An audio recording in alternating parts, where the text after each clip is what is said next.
You know those stories we learn in grade school that rattle around in our brain for no reason?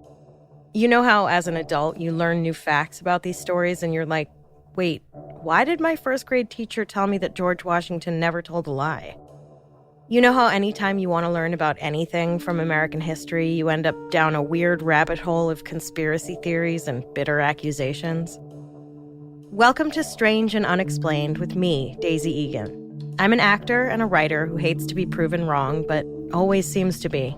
Especially on this podcast, damn it. Today, Amelia Earhart.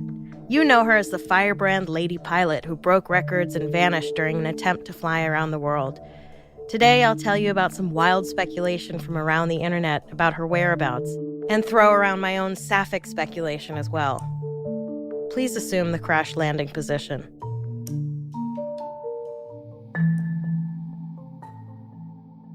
By now, we all know the legend of Amelia Earhart. She was one of the first women to earn a pilot's license. She set a whole bunch of flight records, including in 1922 becoming the first female pilot to reach an altitude of 14,000 feet. She then beat her own record in 1931 to set the world altitude record at more than 18,400 feet.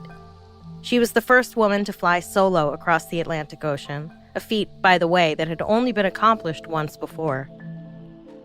Then, she disappeared during a flight around the world in 1937. Earhart's success as a pilot earned her a small fortune and celebrity status. She was such a VIP that she was invited to the Roosevelt White House for dinner in 1933. Roosevelt himself was absent, but his wife, First Lady Eleanor, who had recently gotten her student pilot's license, hosted. The other couple of guests were bigwigs in the burgeoning U.S. commercial flight industry. Halfway through dinner, most likely while the men were droning on about the importance of beating the Japanese in the race to capitalize on international commercial travel, Amelia was like, "Hey, you want to take a ride in my plane?" In my imagination, Amelia kind of whispered this to Eleanor, but George Putnam, Amelia's husband/manager, because that's a healthy relationship, overheard, and rather than feel like a patsy whose wife ran off with the First Lady, was like, Yes, capital idea. Why don't we all take a ride in your airplane?" I would be lying if I said I didn't indulge in fantasies of Amelia Earhart and Eleanor Roosevelt flying off to remote islands for secret weekend getaways. Somebody make that movie, please. Starring Carey Mulligan and Olivia Colman. But also credit me and pay me a percentage for the idea. You're welcome.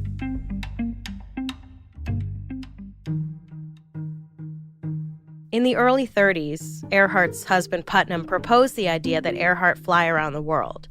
I guess he wasn't making enough off of her lectures and endorsement deals, and she had already broken practically every other flight record, so why not go for the most dangerous one yet? Her first attempt in 1936 ended with her crashing in Hawaii. This dissuaded neither Putnam nor Earhart from trying again. On June 1st, 1937, Earhart took off from Miami, heading east over the Atlantic toward Europe with her navigator, Fred Noonan. 28 days later, with a relatively eventless 22,000 miles of the journey behind them, and just 7,000 miles to go, Earhart and Noonan made a fuel stop in Lae, New Guinea, just north of Australia. The trip to their next fuel stop on a tiny island in the mid-Pacific called Howland Island was 2,556 miles away. Earhart and Noonan dumped any equipment deemed unnecessary. With all that extra weight gone, if need be, they could get another 274 miles out of their fuel tank, which sounds like a lot until you think about yourself careening across the sky in a glorified tin can with only the Pacific Ocean under you for days. The U.S. Coast Guard stationed a ship at Howland Island just for the trip to help Earhart and Noonan locate the minuscule island and to refuel. Howland Island is so small, about 1.5 miles long by 0.5 mile wide, that Earhart herself was like, "Guys, this island is fucking tiny, okay? I'm gonna need all the help I can get to find it." So 2 other ships were posted along the flight path near the approach to the island with every light on to help with navigation. Earhart and Noonan took off for Howland on the morning of July 2nd. Despite the Weather Service reporting ideal conditions, they flew into overcast skies and rain showers. This is of note because apparently Noonan preferred to use the stars to navigate. Now, look, I'm no astronomer, but how does someone use stars to navigate in broad daylight? Even without the clouds and rain, how did he expect to find the Big Dipper, you know? But apparently maps at the time were notoriously inaccurate, and that's how this guy liked to do his job. And to be fair, any map would presumably be a big blue square with one dot on it signaling this tiny island, which maybe is not super useful. I can barely tell my right from left, so this is utterly terrifying.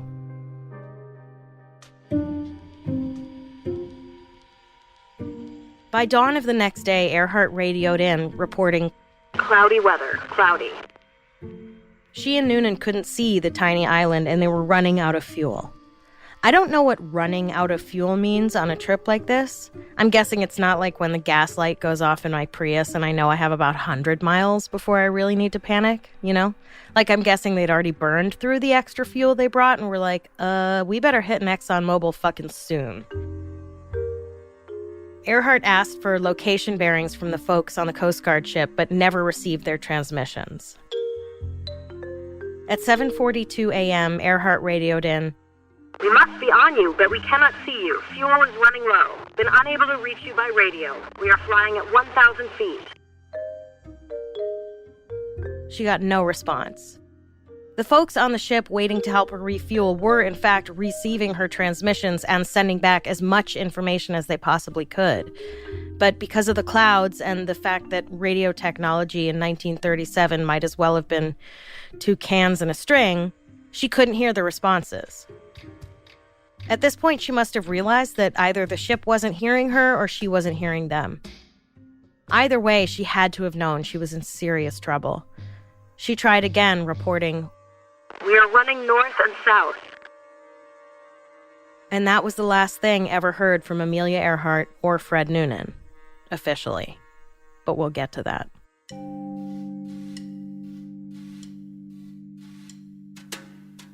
Earhart's plane apparently went bloop right out of existence. They were flying back and forth somewhere around where they were supposed to be.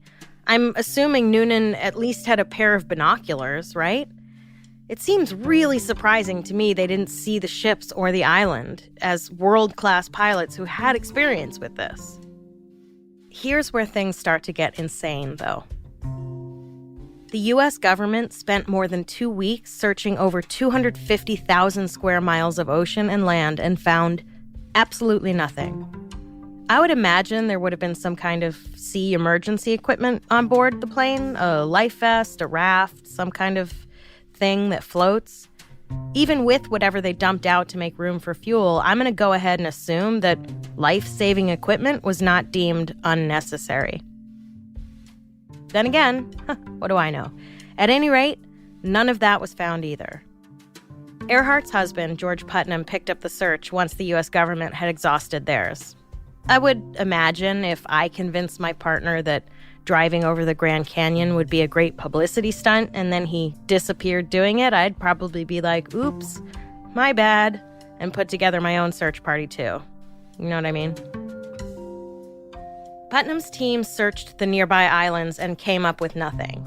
If Earhart and Noonan crashed into the ocean, there was no raft found that might have ferried them to the land. There were no plane parts found, no evidence that people had been on the islands, no evidence of Earhart and Noonan whatsoever having been anywhere near this part of the ocean. The most pervasive theory, at least according to the U.S. government, is that the plane crashed into the Pacific. And that's it. That's the end of the theory. No explanation as to why no wreckage or debris has ever been found. I hate to be a stick in the mud here, folks, but people and things don't just vanish into thin air. I mean, they shouldn't, according to any of our understanding of physics. So where the hell did Amelia Earhart, Fred Noonan, and thousands of pounds of airplane go? Now, I want to present a small caveat before we continue. The facts surrounding various pieces of possible evidence in the disappearance of Earhart and Noonan are a little confusing. That's possibly because I'm not the smartest person on the planet, and half the time I'm reading through research, I'm thinking about video games or food. But there's all kinds of minutiae surrounding the facts of this case. Longitudes and latitudes, the time of sunrise and where the sun was positioned. It's possible that being a pilot is hard and also very boring.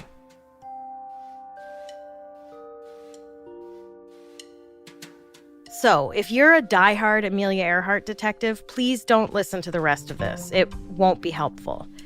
If, on the other hand, you're nominally interested in the disappearance of an important American figure as told by a layperson, and you don't need every fact about the angle of the Earth at the time of the disappearance and every timestamp, stick around. You're gonna want to hear the rest of this.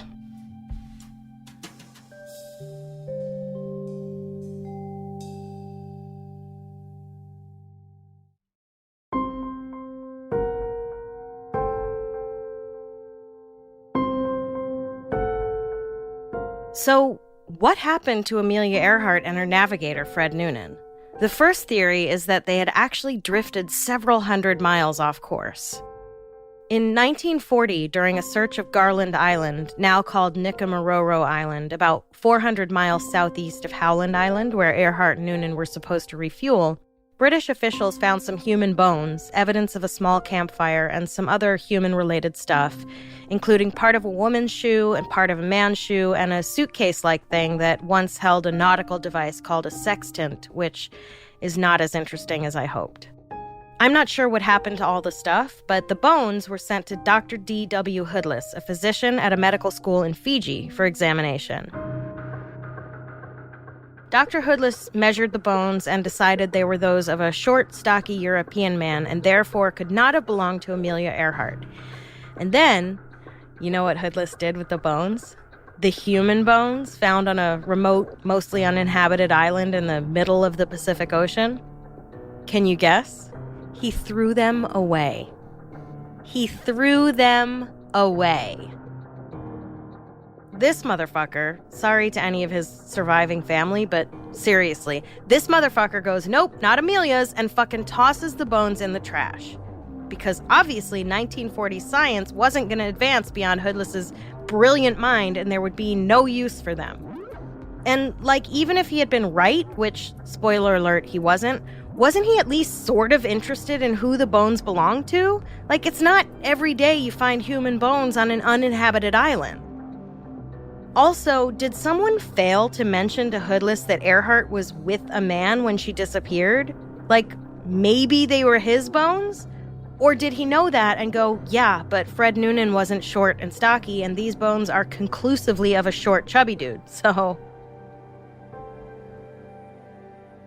Fortunately, Hoodless did think to save the measurements he took. I guess if the actual evidence wasn't important enough to Hoodless, his own work was. So, in 1998, Rick Gillespie and some other folks at the International Group for Historic Aircraft Recovery, aka TIGHAR, had the measurements re-examined using more modern techniques, which I'm guessing were slightly more advanced than whatever junk 1940s science Hoodless had used. TIGHAR's findings suggested that the bones belonged to a taller-than-average woman of European descent. And in 2016, a forensic examiner compared the bone measurements to a picture of Amelia Earhart and was like, yep, looks about right. But even if that was Amelia Earhart's bones, where was everything else? Rick Gillespie of TIGHAR claims to have also found another part of a woman's shoe and aluminum plane parts on a search expedition of Nikumaroro Island in the early 90s. He brought them forward and was like, this is Amelia Earhart's shoe and pieces of her plane. But apparently the shoe, even though found to be made at the right time and the same kind of shoe Earhart was wearing in one of the last photos taken of her, was deemed to have been, quote, too big to be Earhart's shoe. Never mind that feet tend to swell during flight and shoe sizes can vary. As for the plane parts Gillespie produced, no one has been able to verify that the parts came from Earhart's plane. Gillespie claimed he was crucified for claiming what he found belonged to Earhart and her plane. Crucified seems pretty hyperbolic. I'm guessing the response was more like, we can't verify that any of that came from Earhart, but Lord knows hell hath no fury, like a white man mildly contradicted. Though I did find a blog called Amelia Earhart, The Truth at Last, which had the following to say about Rick Gillespie. Nobody in the history of Earhart investigations has made so much from so little as Rick Gillespie. The assault against common sense, logic, and worst of all, the truth, which has been the hallmark of Gillespie's Earhart-Nicomororo fundraising campaign. Okay, dude. Maybe just take a deep breath. Everyone's gonna be okay. Also, from where I'm sitting, even if Gillespie was off in his conclusions, if he came back with physical evidence, a woman's shoe, parts of a plane, it feels like his determination is maybe not a full-on assault against common sense and logic. In fact, if you're saying Gillespie is wrong, you're basically saying that there was some other castaway found on one of the few pieces of land anywhere near where Earhart was last known to be. Someone who was probably a woman, who may have been wearing the same kind of shoe Earhart was wearing, but was not Earhart. Yeah, what an assault. So, here's the thing. Earhart and Noonan most likely crashed into the Pacific somewhere between Howland and Nicomororo Islands. The ocean is really deep there, and up until recently, we didn't have the technology to explore to those depths.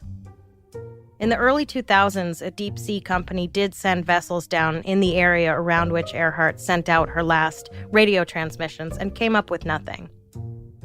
That said, they've got a lot of ocean to cover, so most likely within the next decade or so, we'll probably find the plane at the bottom of the ocean somewhere around there. That's not necessarily strange or unexplained. To me, what's strange about this case is how the search parties managed to miss any sign of Earhart or Noonan. Unless their skeletons are found with the plane on the ocean floor, what happened to them?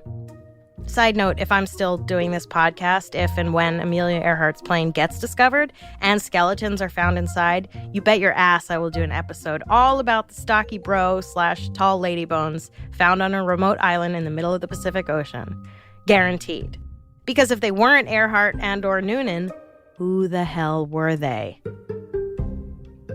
Also, if Earhart and Noonan did go down with the plane, why?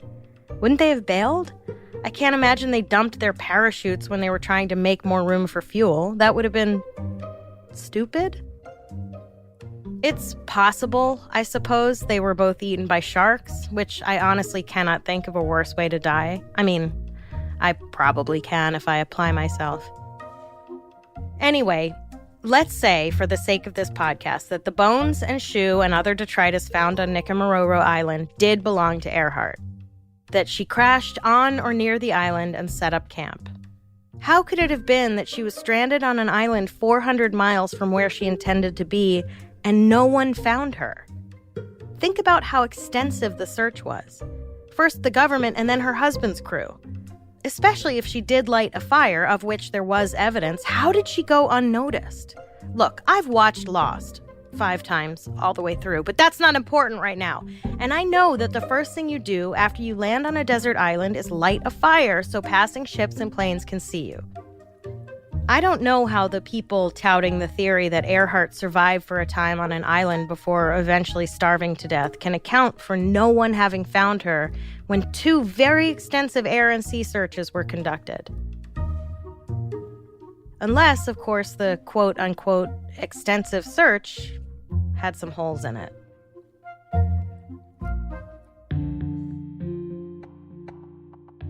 There were, in fact, about 175 reports from all over the world of people hearing distress calls over their radios between July 2nd and July 7th, 1937. Some reports were found out to be hoaxes, but some seemed to be real reports of a woman making distress calls from a small, uncharted island. These are some of the calls pulled from a report made by TIGHAR.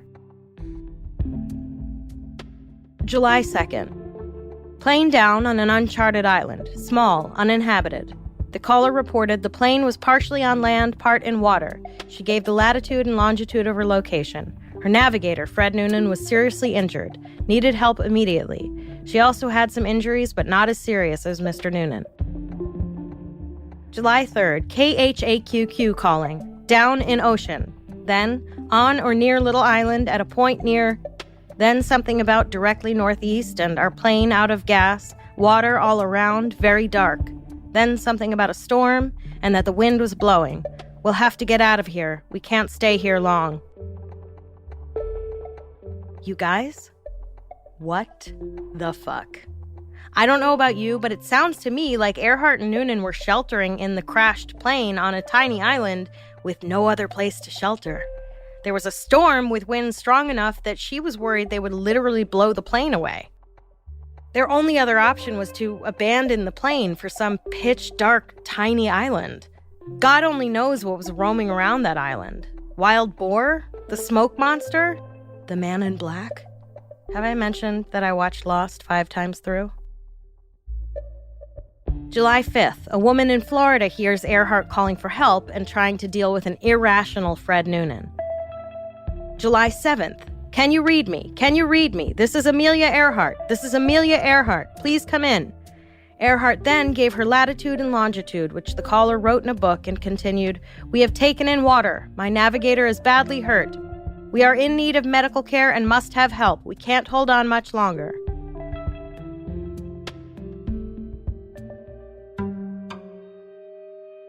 If you need a Xanax after listening to that, you are not alone. That was absolutely terrifying. And, excuse me? What happened to those reports? Was there any follow-up? Apparently, the U.S. government had unilaterally decided Earhart's plane crashed into the ocean and could therefore have not made any radio calls. Okay, it's certainly plausible that these people heard reports of Earhart's plane vanishing somewhere over the Pacific and just made up that they heard distress calls in the days following. Lord knows people like to insert themselves into drama, but 2 people claimed Noonan was injured, and 1 claimed he was being irrational in the background, because of course the man was being irrational. Amelia was like, SOS, we need help, and Noonan is in the background just being like, we're gonna die! We're gonna die! Oh no, I should have just used a map! And no one claimed Noonan himself radioed in, so there you go. There is a lot of overlap in these reports. Those are some weirdly coincidental lies, don't you think? And, we have the transcripts, which means a record was made, which means these calls came in, and if anyone was looking, they would have seen a pattern in the reports. Also, an international superstar had gone missing, and the power of the U.S. government was brought to bear in finding her, and they didn't even think to just send a plane out that way and just check around the coordinates? What was that, just too hard? Rick Gillespie and the people at TIGHAR believe that the plane may have crashed on the shore of the island and that Earhart would have only been able to use the radio during low tide. Eventually, they believe, by July 7th or 8th, the plane had taken on too much water and sank. All the reports that people could hear Earhart sending out distress signals stopped on July 7th. The author of the blog that called Rick Gillespie's findings into question belongs to a special group of people who firmly believe that Amelia Earhart was a spy for the U.S. government, or at the very least doing some reconnaissance on the side for Roosevelt, and was captured by the Japanese during this last fateful leg of her flight. According to this theory, first posited by Fred Gorner, a radio newscaster, Roosevelt asked Earhart and Noonan to fly over an island called Truk and gather info on the Japanese naval base stationed there. Once she had done that, she headed for her next fuel stop, at which point she encountered a tropical storm, got lost, and crashed on another island not mentioned in any of the other theories I read. Gorner then goes on to posit that after about 12 days on this small island, a Japanese fishing boat picked them up and basically transferred them over to the Japanese army, where they were interred in Saipan until Earhart died of dysentery and Noonan was beheaded. He doesn't provide any basis for this theory. He claims he got his facts from local witnesses whom he doesn't name. But, as we've learned time and time again, facts don't matter. Evidence doesn't matter. All you need to do is suggest that a fisherman in Saipan was sure he saw Earhart, Noonan, and the plane in a seaport in Saipan, and the next thing you know, people are screaming at each other in the comment section of some obscure blog calling each other sheep and pawns and communists. The main objections to the Amelia was a spy who was captured by the Japanese theory, other than the complete lack of actual evidence, is that Japan has come forward and apologized for a lot of shitty things they did during World War II and the time leading up to it and after. Why wouldn't they have apologized by now for detaining Amelia Earhart? If she was a spy, isn't that sort of like fair game? And if she died of dysentery, couldn't they be like, hey, it's not like we shot her? As for why they beheaded Noonan, I have zero idea.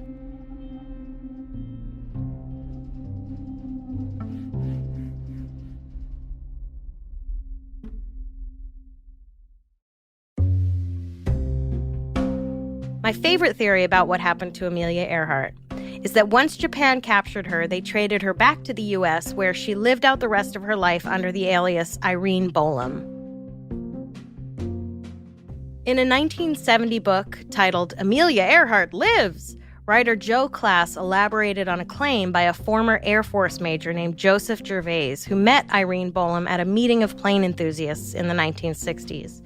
Gervais became convinced that Bolam was Amelia Earhart, even though Irene was like, nope. Irene held a press conference following the publication of the book to set the record straight. She called the whole thing utter nonsense and said that while the book claimed Bolam lived in the Imperial Palace in Tokyo during World War II, Irene assured everyone she was living in Mineola, Long Island during those years.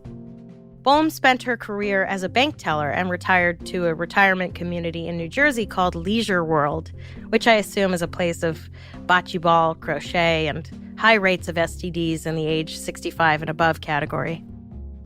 About Mr. Gervais and his assertion that she was actually Amelia Earhart, Bolam said, "He apparently became obsessed with the idea that I closely resembled and actually might be Amelia Earhart.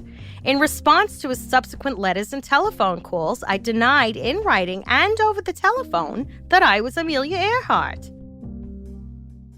I am not sure what the benefit would be of the U.S. or Japan concealing the fact that Earhart was alive and back on American soil, but for the sake of the argument, let's say Earhart just wanted to live a quiet life after her ordeal. Could you imagine being the first woman to fly across the Atlantic Ocean and the first person to break all kinds of flying records, only to spend the second half of your life living as a bank teller on Long Island, of all places? Like, thank you for your service to your country, now go live on Long Island. Like, not even Florida? At least it's warm in Florida. Bolam sued the author, and the publisher pulled the book and settled out of court with her. She died in 1982, long before we understood DNA, so I suppose we may never know her true identity. Except that we do. Irene Bolam was not Amelia Earhart. And since we know that, can we just take a moment to think about what it must have been like for Irene? After years of slogging away at the bank, she retires to a nice, quiet life in New Jersey where she can relax and visit plane exhibitions or whatever, because that's what she's into. And then some guy she met a decade ago proclaims to the world she's a long-gone aviation hero and won't fucking give up. Poor Irene's out here holding press conferences and sharing photos of herself at, like, backyard barbecues in 1940s Mineola just to prove she was here. And he's like, no, Amelia, don't lie. Can you imagine? Can you imagine? But honestly, that's not the strangest Amelia Earhart theory by any stretch. If there's one thing we've learned so far on Strange and Unexplained, it's that all unanswerable questions tend to lead to one conclusion: aliens. Okay, you know what? I know I said the Irene Bolam theory was my favorite, but I think this one actually is. According to the folks at the website unveiledsecretsofmessagesandoflight.com, I guess every other non-ridiculous domain name had already been taken, Earhart was abducted by aliens. That's because on December 23rd, 1997, a medium had a conversation about it with a spirit master. No, you don't really care what a spirit master is. The actual explanation about Earhart on the website is kind of confusing, to be honest. Have you ever tried putting a paragraph into Google Translate and then translating it back, and then doing that a few more times and seeing just how the text gets a little more screwy each time? No? You haven't? Oh, I suppose you have better things to do with your time? Well, fine. Point is, it's some strange stuff. Let me summarize it for you. According to the people at unveiledsecretsofmessageandoflight.com, there is an entire race of people descended from Amelia Earhart who was abducted by aliens, cryogenically frozen, and then thawed out, and now lives on another planet. Or did in 1997 anyway. Okay? Everyone on board? Awesome. I love the internet.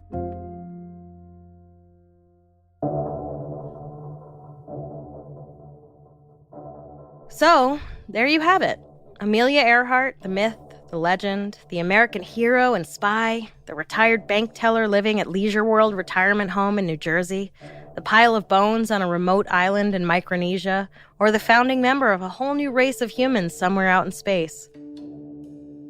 I think the most obvious explanation for what happened to Earhart is the one no one has posited yet. I think the disappearance was an elaborate ruse set up by Amelia Earhart and Eleanor Roosevelt so that they could live out the rest of their lives in peace together.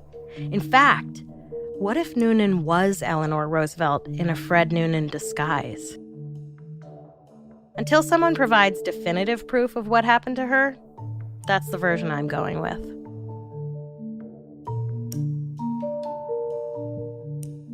Next time on Strange and Unexplained with Daisy Egan.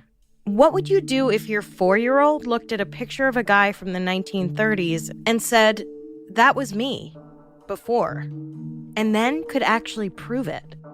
Do you believe in reincarnation? If not, you might change your mind after hearing these 4 stories of people who say they've lived before.